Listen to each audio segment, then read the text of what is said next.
अपने सुन रहा छी मैथिली दुल्हन की प्रस्तुति। सुन गे छौड़ी नथिया वाली, सुन गे छौड़ी झुमका वाली, सुन गे छौड़ी नथिया वाली, सुन गे छौड़ी झुमका वाली, सुन गे छौड़ी हिप्पी वाली। सबसे पहले दिलका चुम्मा ले लो।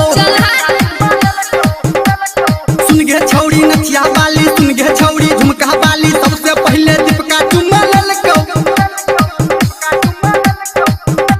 सबके तू दिलही गे हमरो सदे, सबके तू दिलही गे हमरो सदे। गे जान भगली टाटी धरे बोरे बजन खसे बोरे करे छकिया तू हाला। टाटी धरे बोरे बजन खसे बोरे करे छकिया तू हाला। सबके तू दिलही गे हमरो सदे, सबके तू दिलही गे हमरो सदे।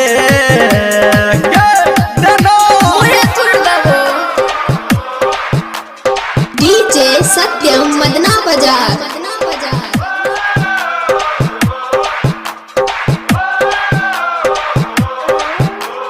म्यूजिक बाय संजय सम्राट।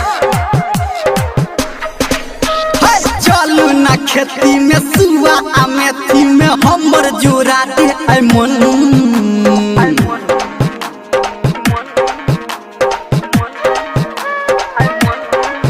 रे काथी लभु के छतहु तटी पछी धके हमर बटन।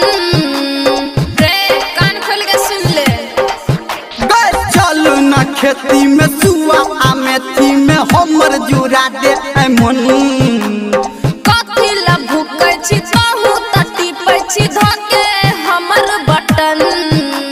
बोल रे सबके तू दिलही गे कथी रे हमरो सदे। चल हट। सबके तू दिलही गे हमरो सदे। देनो चल हट कटी बात है।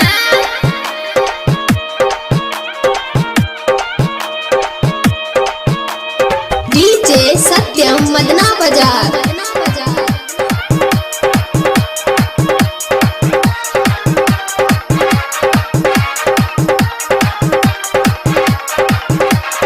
म्यूजिक बाय संजय सम्राट।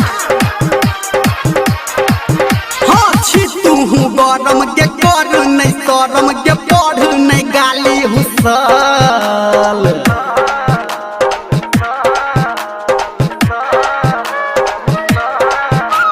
सुन धर्मेंद्र रे तू छी बंदर रे रहै छी खाली भूखल। गे छी तू गरम के कर नहीं शरम के दे नहीं तू गाली हुसल। सुन धर्मेंद्र रे तू छी बंदर रे रहै छी खाली भूखल। अच्छा सबके तू दिलही गे कथी रे हमरो सदे। हाय हाय सबके तू दिलही गे हमरो सदे। सबके तू दिलही गे हमरो सदे। सबके तू दिलही गे हमरो सदे। गे जान तो ठीक छै ल ले। मुआ मुआ मुआ।